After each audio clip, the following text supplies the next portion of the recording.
Welcome to சோட் ஆபுடி. So இந்த வீடியோவில் பார்க்க போகிறது இந்த ஒரு படத்துக்கு தான், அப்சஷனுங்கிற படம். இதுக்கு தான் வந்து பில்டப்பு கடந்த ஒரு வாரமாக தேட்டரில் மிரண்டு போயிடுவீங்க, அரண்டு போயிடுவீங்க, உருண்டு போயிடுவீங்க, உச்சா போயிடுவீங்க. டே போதும்டான்ற அளவுக்கு பில்டப் கொடுத்துட்டு இருந்தாங்க. நான்லாம் வந்து சரி வரட்டும் ஓடிடியில் பார்த்துக்கலான்ற மாதிரி வெயிட் பண்ணி பார்க்குற ஆடு. சரி இவங்க இவ்வளோ பில்டப் கொடுக்குறாங்க, தேட்டரில் பார்த்தே தீரணும் இப்படிங்கிற மாதிரிலாம் ஏற்றி விட்டாங்களே. என் ஃப்ரெண்டு வேறு, அவன்லாம் அவ்வளோ மெசேஜே பண்ண மாட்டான். திடீர்னு டேய் பாத்தியா அந்த படத்தை? இல்லடா நான் பார்த்தேன்டா, 2-3 சீன்லாம் அள்ளு விட்டுருச்சுடா, கன்ஃபார்ம் பார்த்துருன்ற மாதிரி ஏற்றி விட்டான். சரி நம்ம பார்த்தே ஆகணும் அப்படிங்கிறதுனால சரி தேட்டரில் போய் ட்ரை பண்ணது. இதுக்காக ஒரு 20 கிலோமீட்டர் ட்ராவல் பண்ணி போய் பார்த்துட்டு வந்தது. சரி அவ்வளோத்துக்கும் ஒருத்தாங்கிறத இந்த வீடியோவில் பார்த்துடலாம். ஆக்சுவலாக இந்த படத்தில் பயங்கரமான கதை, இது வரைக்கும் பார்த்துடாத ட்விஸ்ட்டுகள், ஆஹா இந்த சீனை சத்தியமான எதிர்பார்க்கல அப்படிங்கிற மாதிரிலாம் இல்லவே இல்லை. ஆக்சுவலாக இது வந்து ரொம்ப ரொம்ப சிம்பிளான கதை. இதுக்கப்புறம் இதெல்லாம் நடக்க போகுது, இதோட தானே இருக்க போகுதுங்கிறது க்ளீனாக தெரியும்.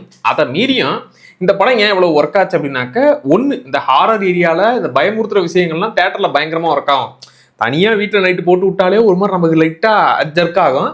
இதில் தேட்டரில் அதுலேயும் இது சைக்கோத்தனம் பண்ணுறதெல்லாம் பார்க்கும்போது நமக்கு ஒரு மாதிரி ஆகும்ல, அந்த விஷயம் தேட்டரில் நல்லாவே ஒர்க் ஆச்சு.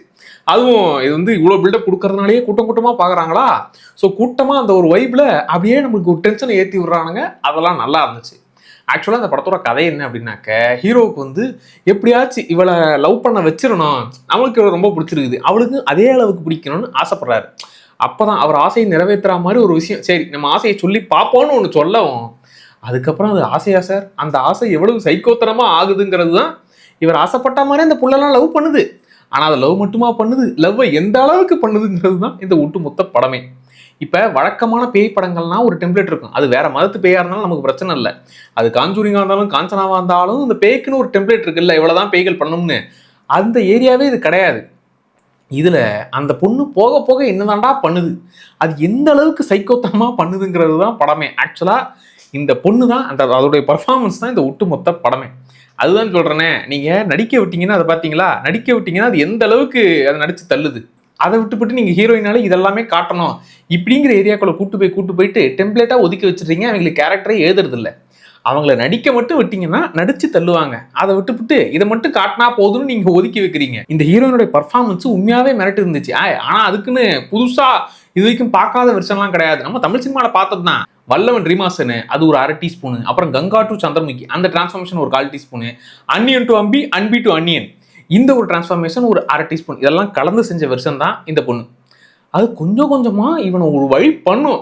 அதாவது நீ நார்மலா கங்கா உனக்கு ஒன்றும் தெரியாது அப்படின்னு பிரபு சொல்லிட்டு எனக்கா தெரியாது உதலவான்னு ஒரு கத்துன்னு தெரியுமா, அந்த மாதிரியே பண்ணும். எனக்கு இதில் ஹீரோயினோட பர்ஃபார்மன்ஸ் எல்லாரும் பாராட்டி தள்ளிவிட்டாங்க. ஆனால் ஹீரோவோட நிலைமையை நினைச்சாதான் பரிதாபமாக இருக்குது. அவன் உறைஞ்சி போயிருப்பான், சந்திரமுகியில வடிவேல் அப்படியே உறைஞ்சிருப்பார் தெரியுமா, அந்த மாதிரியே உறைஞ்சி போய் எம்மா என்னை விட்டுருமா, உன்னை காதல் பண்ணணும்னு ஆசைப்பட்டது என் தப்பு தான், காலைல கூட வந்து மன்னிப்பு கேட்டுக்கிறேன், என்னை விட்டுருதாயே அப்படின்னு சொல்லாம சொல்லுவான். அவன் உறைஞ்சி போயிருப்பான். இப்போ ஒன்றும் இல்லைங்க, ஒரு சின்ன சீன் ஸ்பாயில்லாம் பண்ணல. இந்த மாதிரி பாய்ஸ்லாம் பார்ட்டி நடத்துறாங்க, ஸோ நான் கேங்கா நான் போய் கலந்துக்கலான்னு இருக்கேன், நான் மட்டும் போயிட்டு வரட்டா, நீ வர வேண்டாம் அப்படிங்கிறத அவனுக்கு சொல்லவே வாய் வரல. சொன்னா அவ பத்திரகாளி ஆவான்னு நல்லா தெரியும். அதை பாய்ஸ் பார்ட்டி இது, அதனால பாய்ஸ் மட்டும் தானே கலந்துக்க முடியும் அப்படின்னு சொல்லும் போது அங்க ஒண்ணு பண்ணும், காட்டக்கூட மாட்டாங்க. காட்டாமலே அவன் எவ்வளவு பயப்படுறாங்கிறது நம்மளுமே சேர்ந்து பயப்பட ஆரம்பிச்சிருவான். ஏன்னா இதுக்கு முன்னாடி அவ பத்திரகாளியா மாறினா எந்த அளவுக்கு டெரிஃபிக்கா ஒண்ணு பண்ணுவான்னு நமக்கு நல்லா தெரியும். அதுவும் இந்த பில்லா படம் அஜித் சொல்ற மாதிரி தான், இவ கூட இருக்கிற ஒரு நாளும் ஒரு நிமிஷமும் ஒரு செகண்டும் மரண பயத்தை கேரி பண்ணுவான். சரிவன் மரண பயத்தோடவே சுத்துவான். இதுல எனக்கு ஹைலைட்டே இவன் என்னெல்லாம் அனுபவிக்கிறான்னு நமக்கு நல்லா தெரியும். பக்கத்துல இருந்து நம்மளுமே பார்த்து நம்மளுமே பயந்துருப்பான். இப்ப கேங்கா சேர்ந்து இந்த விஷயத்த அவ பண்ணும்போது மற்றவங்களாம் அலரும் போது இவன் அசால்ட்டா உட்காந்துட்டு இருப்பான். டேய் இந்த சைக்கோ தானே டெய்லி சமாளிச்சுக்கிட்டு இருக்கேன்டா, ஒரு நாளைக்கே ஓவரா ஆடுறீங்க, நான் எப்படி சமாளிச்சுட்டு இருக்கேன் தெரியுமான்னு அவன் பயப்படுற சீக்வன்ஸு அதெல்லாம் நல்லா இருந்துச்சுடா. எனக்கு இந்த படத்துடைய மோஸ்ட் ஃபேவரட் சீன் இந்த கார் சீன் தான். அதுதானே மக்கா தேட்டர்ல ஒரு மாதிரி பண்ணி விட்டுருச்சு. இத்தனைக்கும் இவங்க முக்கியமான சீனெல்லாம் கட்டுன்னு சென்சாருக்கு ஒரு பெரிய வேலையை பார்த்து விட்டுருக்குறாங்க. அப்படி இருக்கும் போதே இந்த இம்பாக்ட்லாம் இருக்குன்னா அதெல்லாம் வேணாம்ப்பா நீங்க மொத்தமா வச்சுக்கோங்கன்னு விட்டுருந்தாங்கன்னா இன்னும் பயங்கரமா இருந்திருக்கும். சென்சார் அவர்களே இங்க மட்டும் உங்களுடைய வேலையை ரொம்ப நல்லா காட்டுறீங்கன்ற மாதிரி தான் இருக்குது. மேபி ஓடிடிக்கு வந்தா அந்த சீக்வன்ஸ் எதான் இவங்க கட் பண்ணி வச்சாங்க, அன்கட் வெர்ஷன்ல என்னதான் இருக்கு அப்படின்னு பாக்குற ஆர்வம் உண்மையாவே இருக்குடா. ஸோ இந்த படம் இந்த வழக்கமான ஹாரது பில்லி சூனியம் பேய் அந்த ஏரியா கிடையவே கிடையாதுப்பா. ஸோ இது வந்து நீங்கள் பார்த்து பழகின கதை தான். அதுவும் நம்ம ஊர்லாம் டாக்ஸிக் லவ் பொசசிவ் லவ் அதெல்லாம் பார்த்து பழகினது தான். இங்கே என்னன்னா அதையே ஹாரராக பார்த்துருக்குறாங்க. அதுலேயும் குறிப்பாக இதில் பார்த்து பழகின சீனாகவே இருந்தாலும் அந்த ஒரு சீனில் ஹீரோயின் என்ன வேணாலும் பண்ணும். அது எந்த எக்ஸ்ட்ரீமுக்கு போகும், என்ன பண்ணி இவனை என்ன ஆக்க போகுது அப்படிங்கிற ஒரு பயத்தோடவே மெயின்டைன் பண்ணுவாங்க. ஏன் இந்த படத்தை தேட்டரில் பாருங்கன்னு சொல்லிட்டு இருக்கிறாங்கன்னா, இப்போ தேட்டரில் இதை நீங்கள் பார்க்கும்போது அங்கே ஹீரோ கேரக்டர் உறைஞ்சி போயிட்டு எம்மா என்ன உற்றுமான்னு அவன் பயந்து போய் நிற்பான் தெரியுமா? அந்த மாதிரி அவன் கூடவே நீங்கள் பக்கத்தில் உட்காந்துக்கிட்டு அவன் பண்ணக்கூடிய சைக்கோத்தனத்தெல்லாம் பார்த்து உங்களுக்கு அள்ளு விடணும்னா தேட்டர் எக்ஸ்பீரியன்ஸாக பண்ணும்போது இன்னும் அது பயங்கரமாக ஃபீல் ஆகும். அதுக்காக தான் ஓடிடியில் பார்க்காதீங்கடா, தேட்டரில் வந்து பாருங்கடா அப்படின்னு சொல்லி எல்லாரும் ஏற்றி விட்டுக்கிட்டு இருக்கிறது. இதில் 18+ ஏரியா, ரத்த கலரி சம்பவங்கள் அதெல்லாம் தூக்கலாகவே இருக்குது. அதனால் இது ஏ சர்டிஃபிகேட் படம் தான்.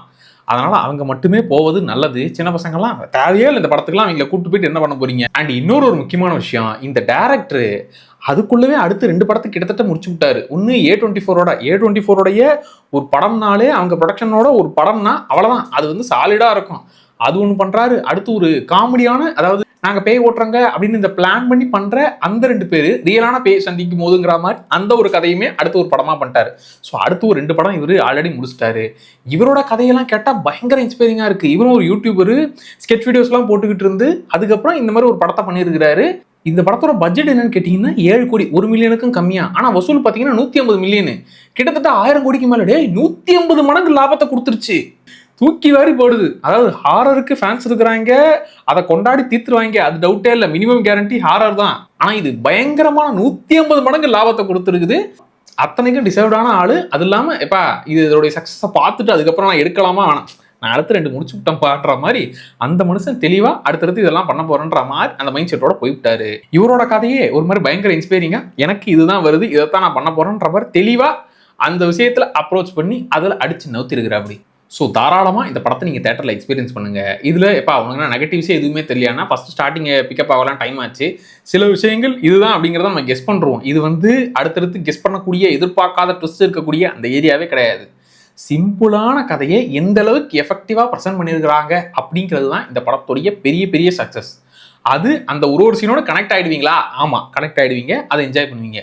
அண்டு இந்த படம் முடிச்சதுக்கப்புறமா இதை சுற்றி ஏகப்பட்ட தியரிஸ், இதுதான் உண்மையான வில்லன், இல்லை இதுதான் உண்மையான வில்லன்னு ஏகப்பட்ட தியரிஸ் இருக்குது. ஸோ இதெல்லாம் நீங்கள் இந்த படத்தை பார்த்து முடிச்சவங்க சொல்லுங்கள், நம்ம அதை பற்றி டிஸ்கஸ் பண்ணலாமான்னு. ஏகப்பட்ட தியரிஸ் இன்னுமே படம் பார்க்கும்போது சிம்பிளாக இருக்குது. அதை சுற்றி இருக்கிற தியரிஸ் எல்லாம் படித்தா மக்கா இன்னும் பல லேயர்ஸை வச்சிருக்கிறீங்கன்ற மாதிரி அந்த தியரிஸ் இன்னும் நல்லா எக்ஸைட் பண்ணுச்சு. ஸோ இந்த படம் ஓடிடிக்கு வந்ததுக்கப்புறம் அதை பற்றி பேசலாமா, இல்லை கிட்டத்தட்ட பார்த்துட்டிங்களா, அதை பற்றி நம்ம நிறைய தியரிஸை பற்றி டிஸ்கஸ் பண்ணலாமான்னு சொல்லுங்கள். அதெல்லாமும் பேசலாம். இந்த படம் ஒர்த்து. இவங்க கொடுத்த ஹைப்புக்கு பில்டப்புக்கு அது காட்டுற சைக்கோத்தனம் இல்லை, அந்த புள்ளியோட ஸ்மைலுக்கே சரியா போச்சு. அது சிரிச்சுக்கிட்டே பயமுறுத்தி விட்டுரும். ஸோ இந்த படத்தை எத்தனை பேர் பார்த்துட்டீங்க, உங்களுக்கு எப்படி இருந்துச்சுங்கிறத மறக்காம கமெண்ட்ல சொல்லுங்க. அப்படி சேனலை சப்ஸ்கிரைப் பண்ணிக்கோங்க. Tata bye.